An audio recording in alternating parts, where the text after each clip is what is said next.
Ok. On va donc terminer en créant notre application. Hop, je vais partager mon écran.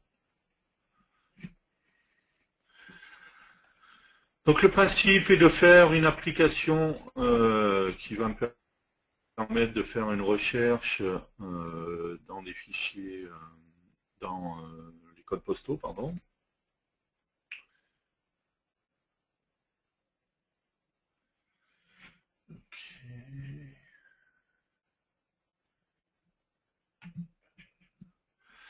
Donc ici j'ai juste un fichier XML, d'accord, qui est un fichier XML qui contient les noms des villes, les codes postaux et les latitudes et longitudes en fait.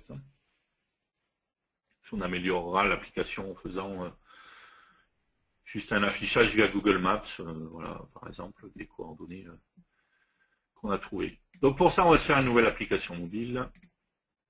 Ok. On va aller enregistrer ça. Hop.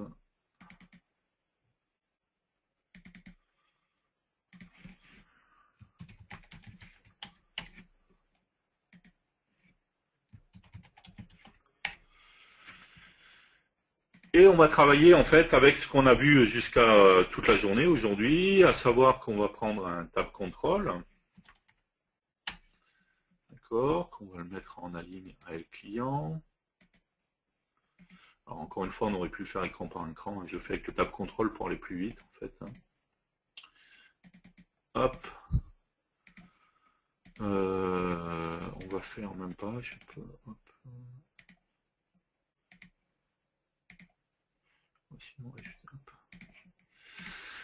Donc on va faire ici un tab contrôle, tab item qui va être liste des codes postaux, d'accord. Le deuxième tab item en fait ça va être la carte, l'affichage de la carte Google Maps, d'accord. Et le dernier on pourrait faire un about par exemple. Ok. On va se positionner donc sur le premier. Sur le premier on va utiliser un list view. On va le mettre en aligne avec client. OK. Sur le deuxième, pour pouvoir faire l'affichage de la carte, pardon, on va tout simplement utiliser un T-Web Browser, d'accord, qui existe sous FireMonkey, mais seulement sur la partie mobile, hein, pas sur Windows et sur Mac, d'accord. Ok, on va le mettre en ligne avec client. Et ici, on va simplement faire, allez, on va se mettre juste un texte pour dire, on va mettre ça en AL Center, on va le mettre en, on aura pu intégrer la trouve déjà, hop, en Center, ok, et dans le texte, on va mettre application créée avec Delphi X5. Ok. Je sais pas, un auto size, hop, retrouve, voilà. Ok. Et ensuite, ce qu'on va utiliser, c'est qu'on a un composant qui est un composant client dataset. On en a parlé justement juste avant, d'accord. C'est ce composant qui va me permettre, en fait, tout simplement,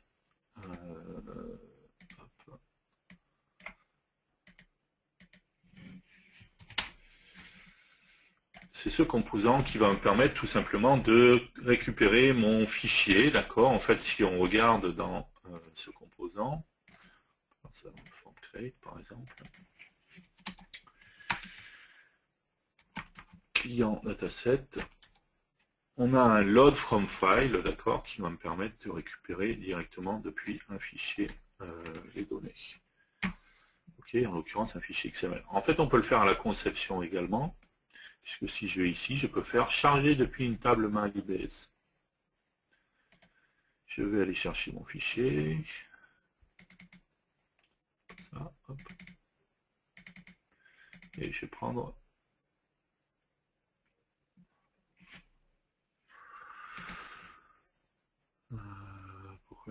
Qu'est-ce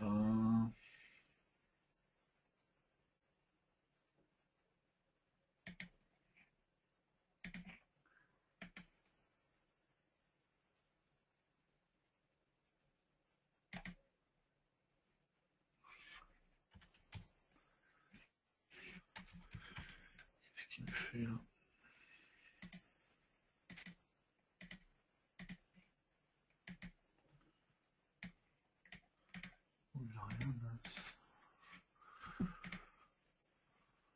Pourquoi il ne veut pas télécharger mon fichier?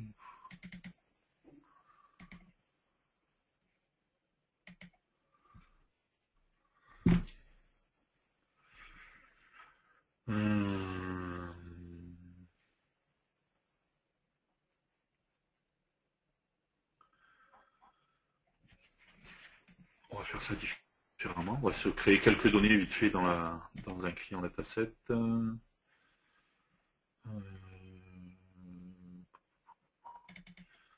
prends le fichier Excel que j'avais. Ça, à la base, c'est un fichier Excel.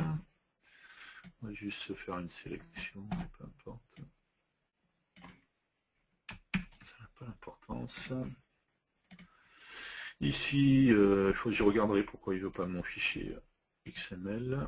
On va se créer les différents champs. Donc on va se créer un premier champ qu'on va appeler ville, qui va être de type string. Donc ft string, ok. Un autre champ de type qu'on va appeler code postal.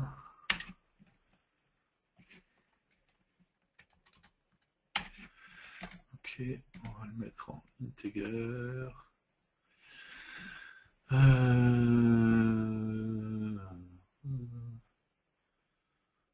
Shorting, ça ira très bien. Un autre qui va être latitude.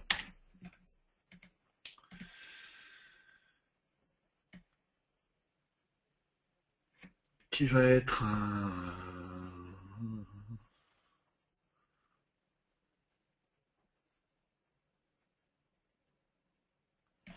float, voilà. Il était le ft integer, pourquoi je ne l'ai pas trouvé tout à l'heure? Ok, il est là. Un float, un autre longitude.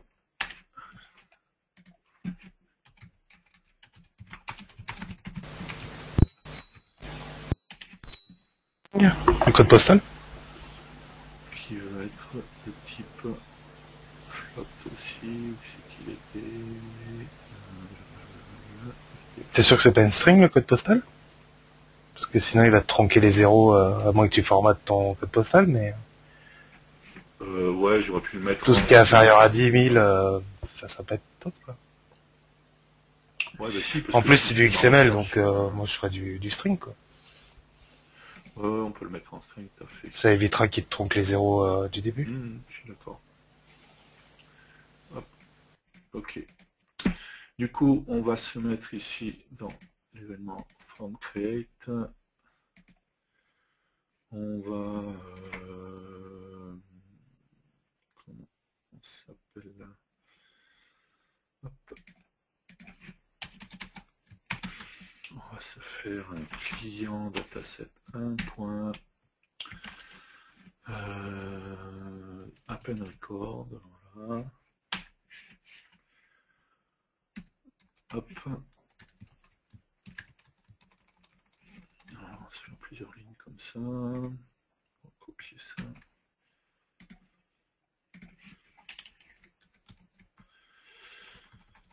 Ok.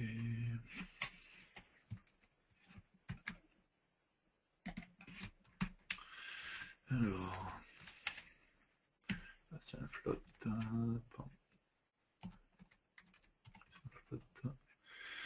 Là, on a dit que c'était une string. String. Ok. On va se faire 3-4 lignes, peu importe le nombre d'éléments.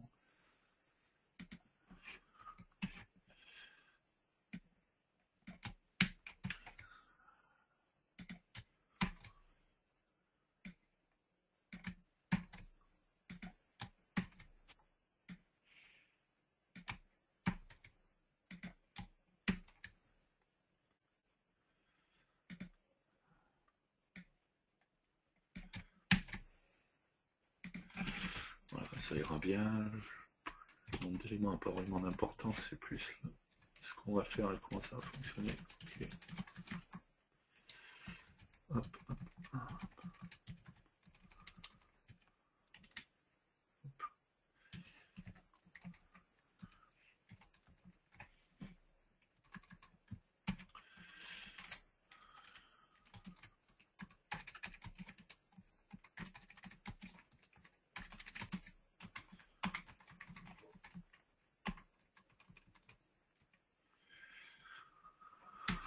Hop.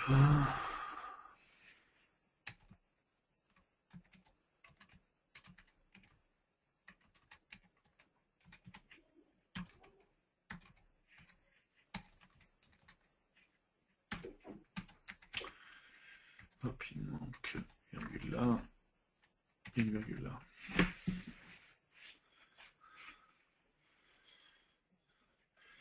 Ok, qu'est-ce que j'ai oublié? Pourquoi j'ai une erreur là? Oui, donc ça, ça. Et là, il me manque ça. Ok, donc j'ai mon client dataset, ici j'ai mon list view. On va se mettre avec un list view en thème apparence. List item, c'est bon, ouais. On va mettre une zone de recherche, du coup. Search visible, voilà.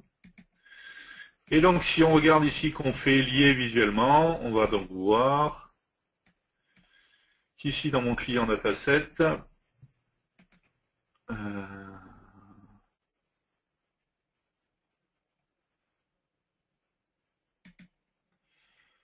va créer l'ensemble de données, ok.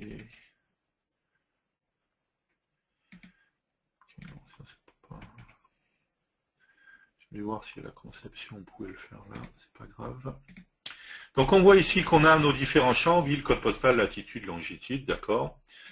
Je vais donc mettre dans le texte la propriété ville, on va synchroniser avec le étoile.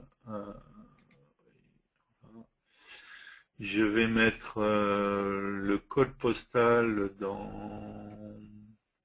J'ai pas de détails, je suis pas dans le bon type alors.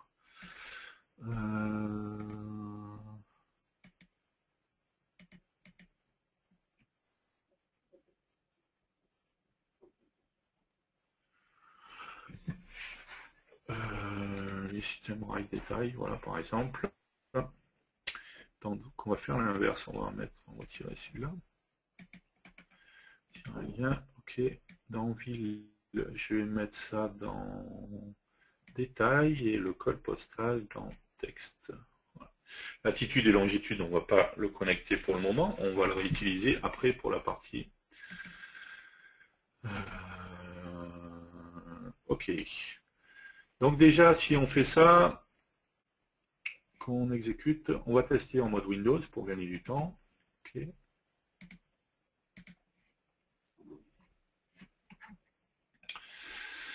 Pourquoi j'ai qu'une seule liste?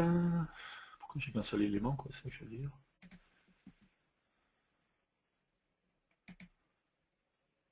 Non, ouais, j'en ai plusieurs.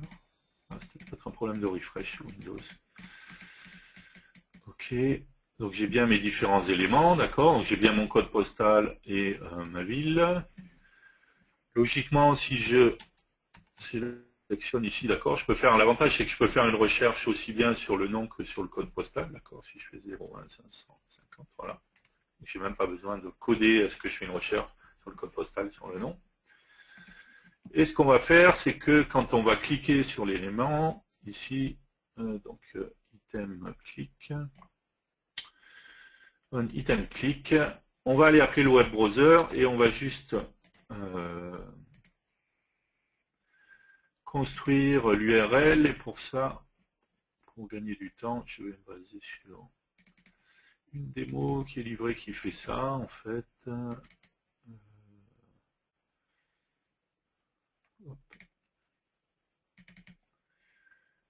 Chaîne démo, si je ne me trompe pas. Hop.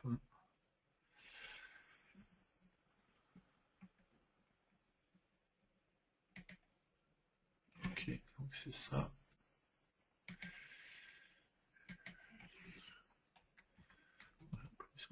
prendre, on va gagner du temps.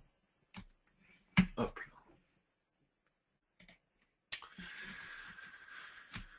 Donc ici, je vais... Ouais, pardon. Hop, on a ça en variable.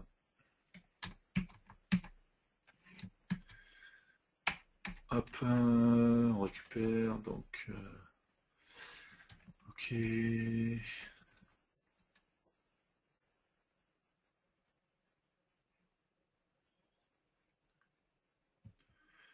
Ça, on s'en fiche, on va aller mettre ça dans... Hop.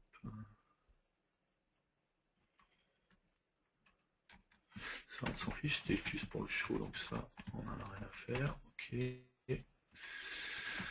Et longitude égale flotte to str. Donc là, il n'y a pas besoin en fait. La longitude, c'est quoi? C'est des strings. Donc quelle est la longitude? Ça va tout simplement être égal à client dataset.field by name. Mon champ s'appelle longitude. Hop. As a string. Ok.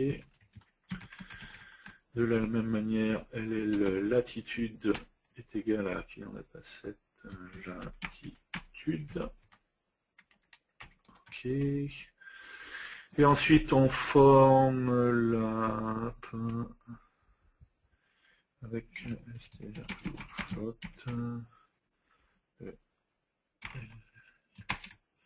latitude.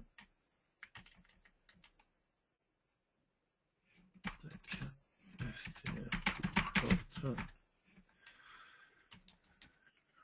longitude. Ok. Et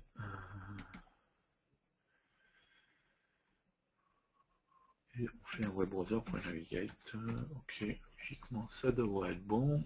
Ce qu'on va faire ensuite, c'est que là on fait un web browser.navigate.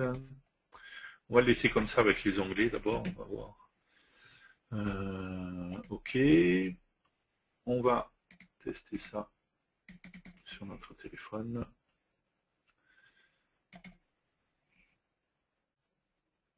Hop là.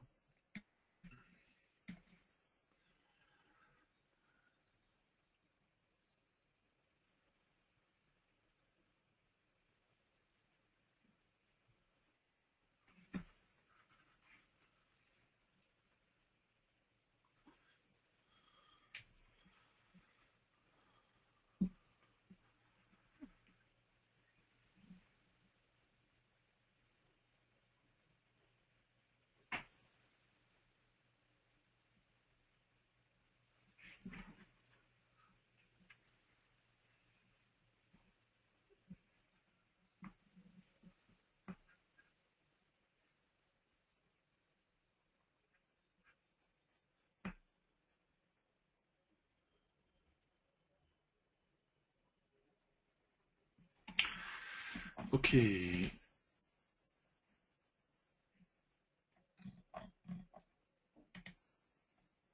Pourquoi il me fait la même chose que sous Windows? Je pensais que c'était un... Ah oui, c'est bon. D'accord. Ah ici je vais pas sur carte.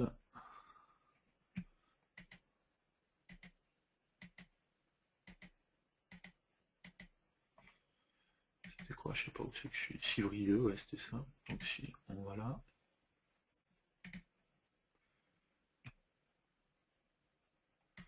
Bon là on est dans un trou paumé. Non, Chevry, c'est ça. Ok, donc ce qu'il faut qu'on fasse maintenant, c'est que quand on clique, on a directement en fait sur l'onglet carte, d'accord. On peut bien entendu aller sur l'onglet About, ok.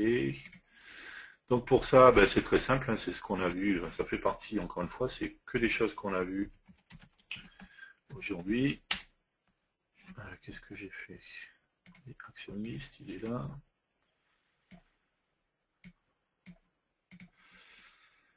Je double-clique ici. Ici, je vais faire un nouveau Change Tab Action. OK. Mon Change Tab Action, on n'oublie pas de le mettre en transition TT Slide. D'accord. Et ici, on va lui mettre que le nouvel tab, c'est tab item 2 pour aller sur la carte. D'accord. Et donc, quand on va cliquer sur un item, on va faire tout ça et on va faire change tab action, execute target, ISO. Ok. Ok. On va donner un look un petit peu plus sympa à tout ça. On va faire un steelbook. On a vu ça justement ce matin. C'est un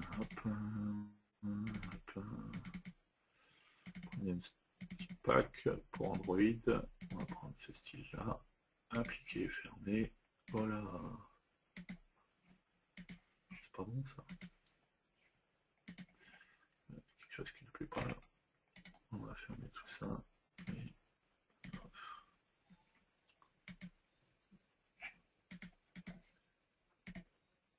voilà. Bon. C'est du live, hein, donc voilà.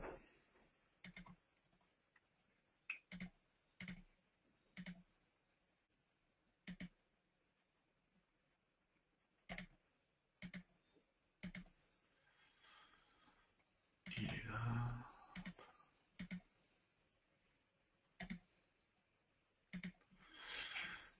Je sais pas ce qu'on va retrouver du coup. Dans ce qui a été enregistré ou pas. J'espère que j'ai pas besoin de tout refaire.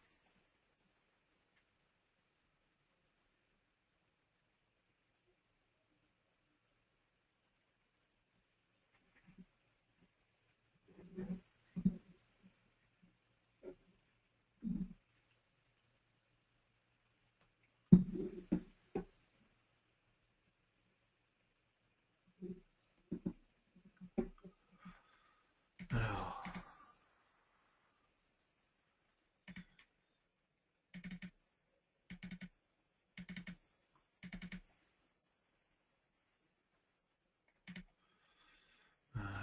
J'ai bien mon action list. A priori, je suis pas trop mal sur mon code.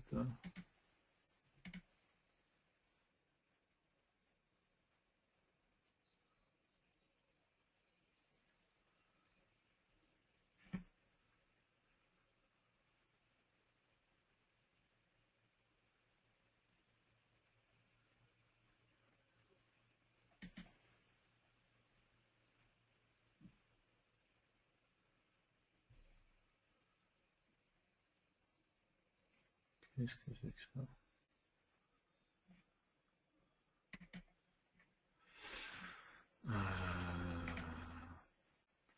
On va déjà l'exécuter comme ça, sur la cible. Ok.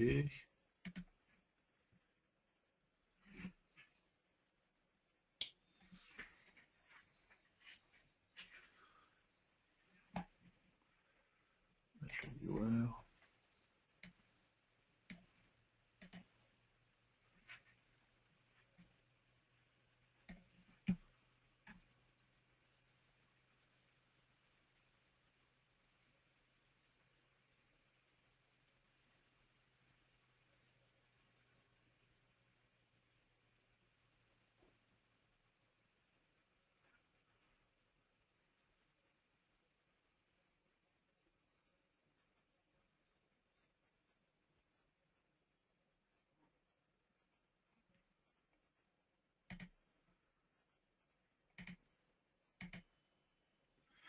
Ok. Donc si je clique ici, c'est moi qui n'ai pas mis la bonne destination, puisqu'ici j'ai mis que c'était dans c'est qui est sur la liste change tab action, j'ai mis d'aller sur le tab item 2, c'est sur le tab bah si pourtant ah non à moins que d'accord, je sais pas, c'est moi qui ai dû faire n'importe quoi parce que c'est le tab item 3 qui est au milieu. Donc le tab item 3, comme quoi si je mettais des noms ça serait mieux, hein. Oui. Ok. si on exécute,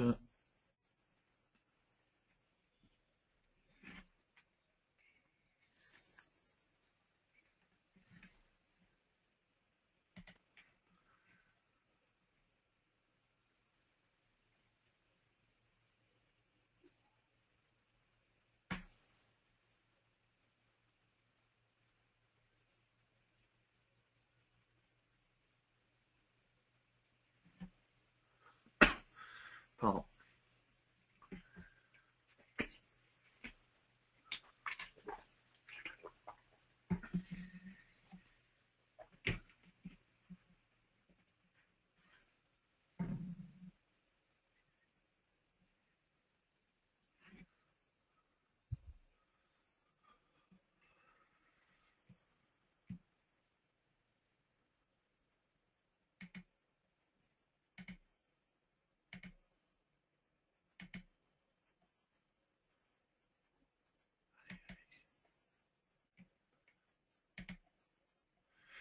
Ok, donc si je clique ici, il m'amène bien sur la carte et il doit changer. Voilà, je suis bien Confrançon. D'accord, si je reviens ici, je peux cliquer sur Chevry par exemple. Et automatiquement, si on regarde, je pense qu'on doit être au niveau de Chevry. Chevry, voilà. D'accord, ici j'ai un onglet About, bien sûr, j'aurais pu mettre plus de choses, ok. Rajouter les gestures, hein, ben, ça serait assez simple. On a juste dit qu'on voulait, histoire d'avoir quelque chose d'un peu plus sympa, un steelbook. Je vais aller changer.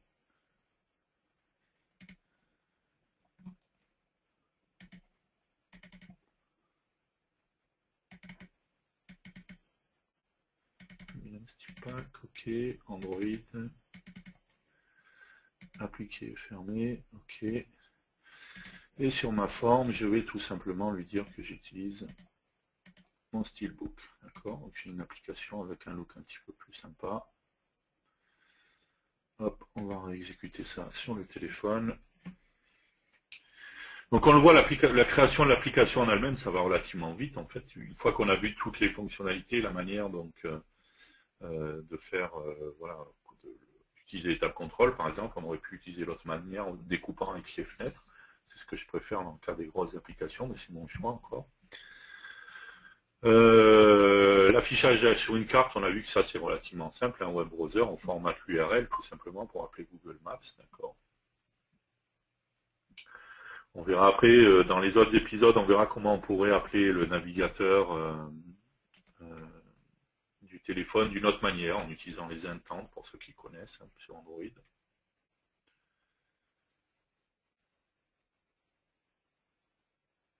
Et on a vu donc la liste view, donc qui est paramétrée, il suffit juste de bien définir ses paramètres. Hein. L'avantage c'est que pour la recherche, il y a un problème avec le téléphone, je ne sais pas pourquoi il passe son temps à se tourner tout seul alors qu'il est posé sur le bureau. Ok. Il y a un problème aussi d'initialisation de la liste, je ne sais pas pourquoi. Peut-être faire un refresh après les appels en fait, c'est peut-être ça. Ok, l'avantage c'est qu'ici je peux faire une recherche, d'accord, directement en fait, sans avoir besoin de préciser est-ce que je fais une recherche sur le nom, d'accord. Si je cherche Chevry, on voit bien qu'il me trouve Chevry, d'accord, automatiquement, sans avoir besoin de lui préciser qu'il faut qu'il fasse une recherche sur le nom. Par contre, si je lui tape 01 500, je commence à taper, allez, il est fatigué, hein.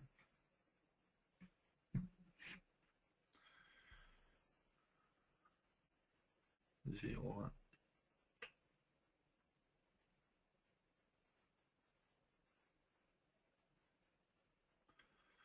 On voit bien qu'il me fait la recherche également sur le code postal. Donc c'est vraiment l'avantage de la list view, c'est que il est capable de faire une recherche à la fois sur le item.txt et à la fois sur le item détail, quoi, en fait.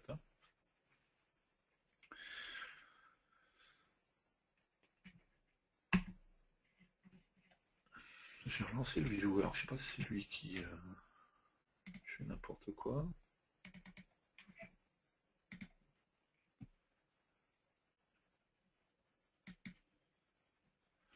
Ok.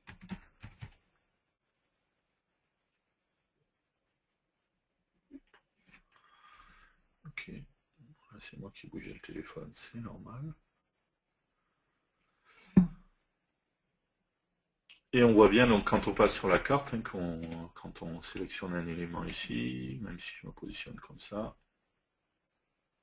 on voit bien que je suis positionné automatiquement sur l'endroit, j'ai l'adresse même qui trouve par défaut. Et un about, voilà, où j'aurais pu mettre une photo de l'application, un logo de la société, peu importe, plein de choses, quoi.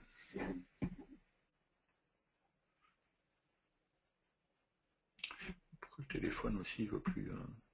C'est bien, j'ai un téléphone qui, quel que soit comment je le penche,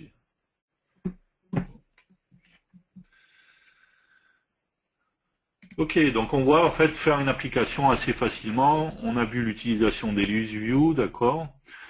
On a vu comment on pouvait avoir plusieurs pages, gérer plusieurs pages. Hein, encore une fois, si je voulais rajouter les mouvements à la main pour passer de l'un à l'autre, hein, avec les gestures, on a vu comment on faisait ça très simplement aujourd'hui.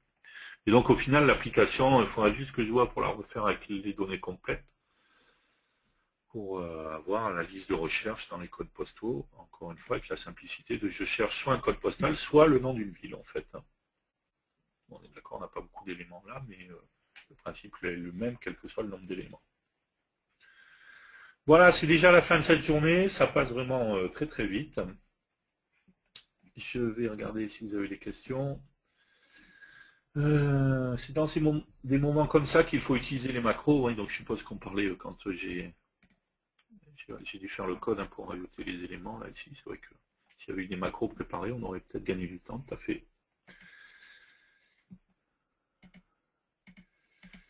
Ok.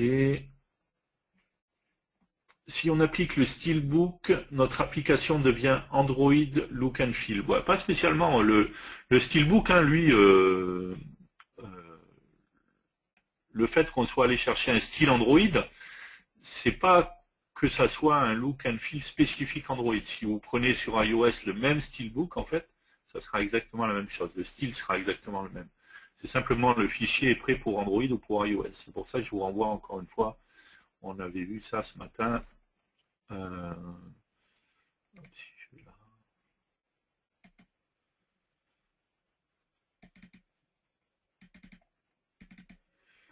Hop.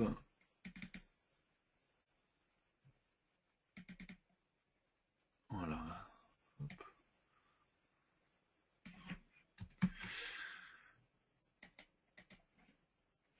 Hop.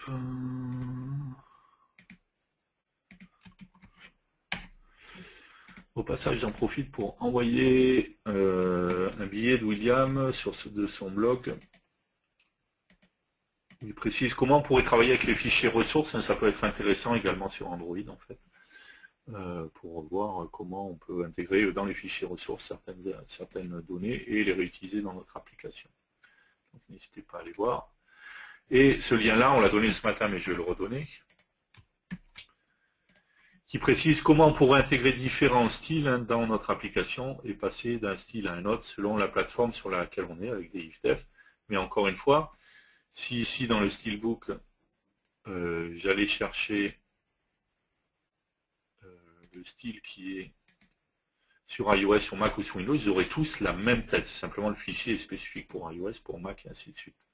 Notamment pour les contrôles avec les appels qui sont spécifiques selon les plateformes. Donc le look sera le même. Par contre, la personne précise, mais si l'on veut faire valider l'application par l'Apple Store, elle passera encore. Alors, on voit sur l'Apple Store, si vous avez un iPhone ou un iPad, vous pouvez voir certaines applications qui n'ont pas exactement le même look que le look de base iOS. Ça peut exister, hein, et on peut se faire valider comme ça. Ce qu'il ne faut pas, par contre, c'est que dans le principe de fonctionnement et dans l'ergonomie et tout ça, on soit vraiment en dehors des clous de ce qu'impose Apple par rapport à ça. Mais non, on peut se faire valider sur l'Apple Store une application qui n'est pas exactement le look. Il faut que ce soit un look qui soit cohérent, ce qui est le cas des deux thèmes qui sont distribués par défaut. Peut-on exclure des champs de la recherche? Alors là, après, c'est par défaut, hein, l'avantage de la LISU, c'est ce qu'on a dit, c'est que par défaut, elle va se baser sur le item.text et le item.détail, en fait. Après, si on voulait faire une recherche qui soit autre, ce sera à nous, en fait, de coder cette recherche et de filtrer le dataset, en fait, qui est lié à la liste pour ne voir que ce qui m'intéresse, en fait. Et là, il faudra que je le fasse par le biais du code. Est-ce qu'on peut faire un tab avec des onglets coulissants?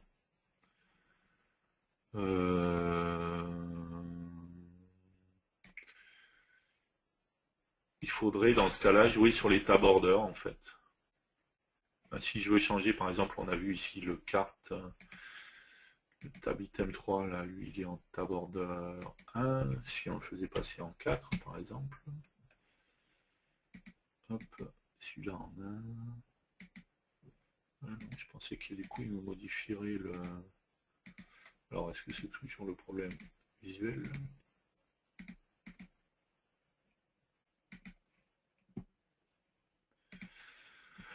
Non.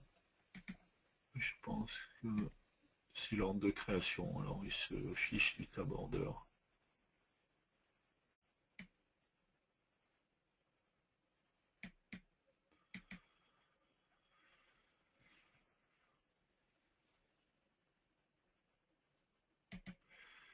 La question, ce serait le cas avec un tableau qui continue en dehors de l'écran. En fait, c'est vrai qu'on peut avoir un tab avec plusieurs onglets et qui continue en dehors de l'écran, mais par défaut, en fait, il faut savoir que quand on est sur le mobile, le tab control, il est toujours en mode...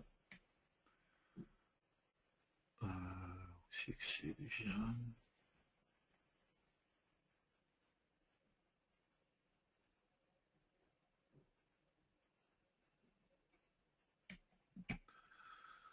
Je trouve pas. Une propriété, ah voilà, full size, voilà. Donc le full size est à true hein, par défaut, ce qui veut dire que si je rajoute plein d'éléments, en fait, ils seront tous toujours visibles, en fait. Voilà, il réduit la taille des onglets directement.